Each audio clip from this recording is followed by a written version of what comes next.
మనుషులు మన పక్కన ఒక్కసారి లేకపోవచ్చు, కానీ నువ్వు దేవుని కొరకు ఎదురు చూస్తే దేవుడు నీతో నడుస్తాడు, రైట్ టైంలో స్పందిస్తాడు, నీకు ఒక బ్రేక్ త్రూ ఇస్తాడు, ఆయన నీతో ఉన్నాడని చెప్పి అనేకమైన సైన్ చూపిస్తాడు. సైన్స్ అనమాట, అంటే అనేకమైన సూచనలు చూపిస్తాడు. రైట్ టైంలో దేవుడు నేను ఏం చేస్తాడు తెలుసండి, ఒక అద్భుతమైన పాత్రగా లక్షల ముందు నిలబెడతాడు, రైట్ టైంలో స్పందిస్తాడు. Hallelujah. Are you believe your promises? మీరు నమ్ముతున్నారా మీ వాగ్దానం? I can believe every promise, every vision. నేను నమ్ముతున్నా ప్రతి ప్రామిస్, ప్రతి విజన్ కూడా. రైట్ టైంలో దేవుడు నా జీవితంలో స్పందిస్తాడు, రైట్ టైంలో దేవుడు కలగా చేసుకుంటాడు. హల్లెలూయా. దేవుడికి అసాధ్యమైనది ఏది లేదు. హల్లెలూయా. 2018లో చెప్పాను, నువ్వు అమెరికాయే వెళ్తావు అన్నారు. మా మదరు, మా ఫాదరు, మా బ్రదరు కువైట్, ఖత్తరు, ఏదో దేశం పంపించాలి, ఎంతో ప్రెజర్ వచ్చేది, ఏదో రకంగా పంపించాలి. దేవుడు నాకు చెప్పాడు, నువ్వు యుఎస్ వెళ్తావు, నేను యుఎస్ తీసుకెళ్తున్నారు, నేను యుఎస్ తీసుకెళ్తాను దేవుడు ఇప్పుడు బయలుపరిచాడు. హల్లెలూయా. ఖచ్చితంగా దేవుడు రైట్ టైంలో స్పందిస్తాడు. దేవునికి ఒక టైం టేబుల్ ఉంటుంది, ఆ టైం టేబుల్ అంతా ఆయన టేబుల్ మీద ఉంటుంది. ఆ టైం టేబుల్లో రైట్ టైంలో దేవుడు ఆ మిరాకిల్ చేసుకుంటూ మూవ్ చేసుకుంటూ వెళ్తాడు మన లైఫ్ని. ఎవరి జీవితాలు, నీ యొక్క లైఫ్ని తన టైం టేబుల్ ప్రకారంగా మూవ్ చేయడానికి ఇష్టపడతాడు తప్ప నీ లైఫ్ని నీ టైం టేబుల్ ప్రకారంగా మూవ్ చేస్తే దేవుడు నీతో ఉండలేడు. హల్లెలూయా. నీతో ఉండలేడు. అందుకే దేవుడికి ఒక మాట రాయబడింది బైబిల్లో, నీ సబుద్ధిని ఆధారం చేసుకోవద్దు, నీ పూర్ణ హృదయంతో యెహోవాను నమ్మికుంచుము, నీ ప్రవర్తన అంతా ఆయన అధికారాన్ని ఒప్పుకుంటే అప్పుడు ఆయన నీ త్రోవలు సరళం చేయబోతున్నాడు. హల్లెలూయా. ఆయన గనక త్రోవలు సరళం చేయడానికి నీ ముందు నడిచాననుకో ఎలాగుంటుందండి, మెట్టల్లాగా ఉన్నాయన్నీ కూడా సరళం చేసి పాడేస్తాడు అంతే. హల్లెలూయా.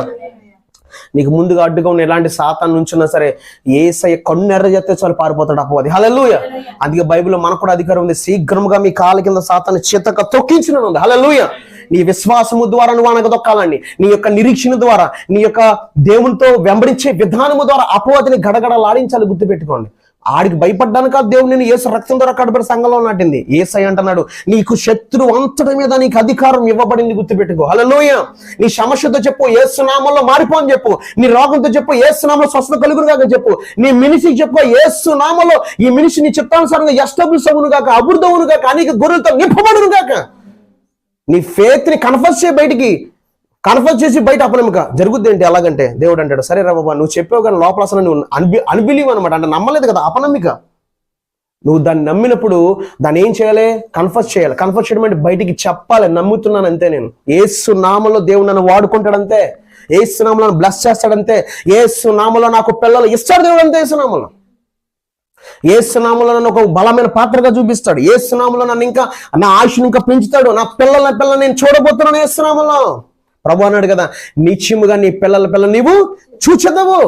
చూపిస్తాడు దేవుడు అంతే. నా దేవుడికి సమస్తము సాధ్యమే అనే విశ్వాసాన్ని, ధైర్యం కూడా మనం కలిగి ఉండాలి. విశ్వాసంతో పాటు గొప్ప ధైర్యం. అందుకే సంఘానికి ఆ మాట ధైర్యం కలిగి ఉండమనేటువంటి మాట అక్కడ అపోస్తలుడు పౌలు రాశాడు. ఇక్కడ ఈ మనోహ వీళ్ళ జీవితాల్లో చూస్తే చాలాసేపు ఎదురు చూశారు, ధైర్యంగా ఉన్నారు, ఎన్నో మాటలు వస్తున్నాయి, కానీ దేవుడికి ఒక అద్భుతమైన ప్రణాళిక. ఆలస్యం అవుతుందంటే కనుక గుర్తుపెట్టుకో, దేవుడు ఏదో గొప్ప ప్రణాళిక నీ కుటుంబం పట్ల, నీ బిడ్డల పట్ల కలిగి ఉన్నాడు. ఇజ్రాయేల్ ప్రజలు శత్రువు చేతికి అప్పగించినప్పుడే దేవుడు ఒక ప్రణాళిక చేసుకున్నాడు, వీళ్ళ వల్ల విడిపించాలంటే కనుక నా ప్రజల్లోంచే, నేను ఎన్నుకున్న కుటుంబంలోంచే ఒక వ్యక్తి ఉండాలి, ఆ వ్యక్తి ద్వారా నేను మహిమ పొందాలి, చరిత్రలో నిలిచిపోవాలి. అతని పేరు సంసోన్ అంతే. నిజంగా ప్రపంచంలో ఎంటైర్ వరల్డ్ నేను చెప్తున్నాను, అతనికంటే బలవంతుడు లేడు తెలుసా మీకు? అతనికంటే బలవంతుడు లేడండి. అంత అద్భుతమైనటువంటి పరిచయం చేయగలిగాడు సంసోను దేవుని కొరకు. కానీ దేవుడు చిత్తానికి వ్యతిరేకంగా నడిచినప్పుడు తన జీవితం క్లోజ్ అయిందంతే. దేవుడు క్లోజ్ చేయాల, తనే అన్నాడు, నేను చనిపోతాను, వాళ్ళతో పాటు నేను చనిపోతాను, నన్ను కూడా చంపేని అడిగాడు. నా 5 పత్రం మీరు చదివితే దేవుడు ఈరోజు నీతో కూడా చెప్తున్నాడు, వాళ్ళ కుటుంబంలో ఆలస్యం అయిందేమో కానీ, అందరూ అపహాస్యం చేస్తున్నారేమో కానీ రైట్ టైంలో స్పందించాడు. దేవుని ప్రజలు విడిపించడానికి ఒక న్యాయాధిపతికి, ఒక నాయకుడికి, ఒక లీడర్గా సంసోను దేవుడు తీర్చిద్దాడు. ఎలా తీర్చిద్దాడు అంటే ప్రపంచంలో చరిత్రలోనే సంసోను చేసిన కార్యాలు ఇప్పటికీ ప్రపంచంలో అనేకమైన సంఘాల్లో ఖచ్చితంగా చెప్పుకుంటున్నారా లేదా? అదే కనుక వాళ్ళు ఎదురు చూడకపోతే, నిరీక్షణ కోల్పోతే, దేవుని ఒకవేళ దూషించో సనిగితే, నిజంగా ఈ రోజున వాళ్ళ ఫ్యామిలీ గురించి మనం చెప్పుకోగలమా? అందుకే ఎదురు చూస్తావా? ఎదురు చూస్తే ఆలస్యమైనా సరే నీ గురించి నెక్స్ట్ జనరేషన్ చెప్పుకునేలా చేయబోతున్నాడు ఆయన. హల్లెలూయా. ఒక యోసేపు నిలబడ్డాడు.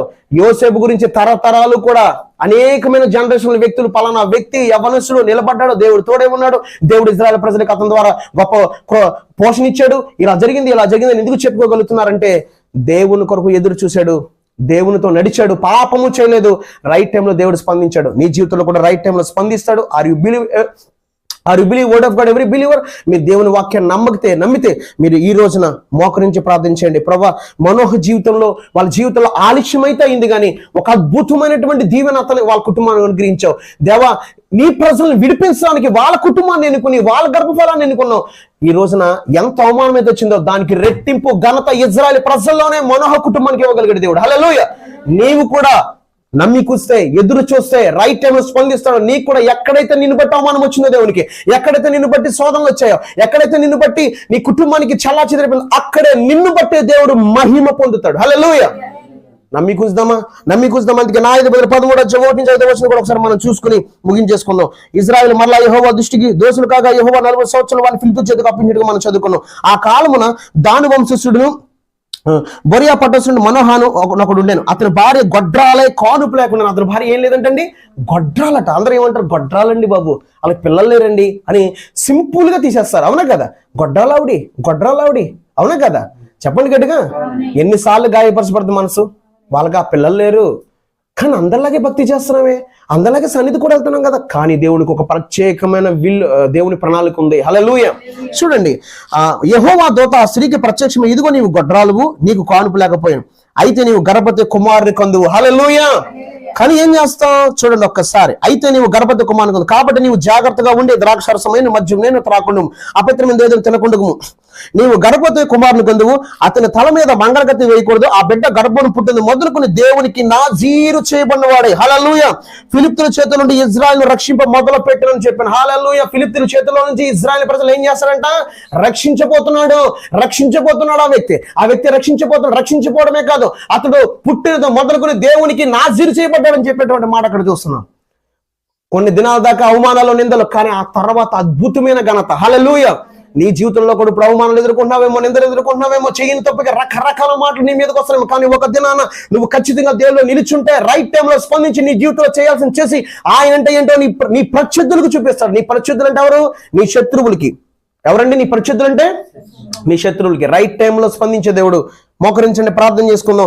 రైట్ టైంలో మనోహ జీవితంలో చేసినట్టుగా, వాళ్ళ కుటుంబంలో చేసినట్టుగా, ఒక అద్భుతమైన నాయకుడిని ఇచ్చినట్టుగా, దేవుని ప్రజలను రక్షించేవాడుగా దేవుడు అతను ఎన్నుకున్నట్టుగా మనం చూస్తున్నాం. ఈ రోజు నీ కుటుంబాన్ని బట్టి, ఈ రోజు నీ పిల్లలను బట్టి, ఈ రోజు నీకు ఎలాంటి సమస్యలు కూడా నువ్వు వెళ్తున్నావో, ఎలాంటి తలంపులు కలిగి ఇక్కడికి వచ్చావో నాకైతే తెలియదు, కానీ ప్రభా ఆలస్యమైతే అయింది, కానీ నువ్వు గొప్ప కార్యం చేస్తావు. నేను నమ్ముతున్నాను ప్రభా, నేను నమ్ముతున్నా. ఏ వ్యక్తి వల్ల అవమానం వచ్చిందో ఆ వ్యక్తి వల్ల నీకు ఘనత వచ్చును గాక, ఆ వ్యక్తి వల్ల ఆ వ్యక్తి వల్ల నువ్వు దేవుడు అని తెలియజేసుకోమని ప్రార్థన చేస్తున్నావు ప్రభా అని చెప్పి నమ్మకంగా అడుగుదాం. ప్రభా ఆలస్యమైనా సరే రైట్ టైంలో స్పందిస్తావు, నువ్వు అద్భుతాలు చేస్తావు ప్రభా. నా జీవితంలో, నా కుటుంబ జీవితంలో రైట్ టైంలో నువ్వు స్పందించి నువ్వు మహిమ పొందు. నేను ఎదురు చూస్తాను, నేను నిరీక్షణ కలిగి ఉంటాను. నువ్వు చేసేంత వరకు ఎదురు చూసి నేను మహిమపరచబోతున్నా. చరిత్రలో నిలిచిపోయే కార్యాలు నువ్వు చేస్తావు నేను నమ్ముతున్నా. చరిత్రలో నిలిచిపోయే కార్యాలు నువ్వు చేసి చూపిస్తావు ప్రభా. నువ్వు ఉన్నవాడు అన్నవాడు ప్రభా అనేటువంటి గొప్ప మాటలు, విలువైన మాటలు యథార్థంగా చెప్పుకుందాం ప్రభా. దేవుణ్ణి అడుగుదాము.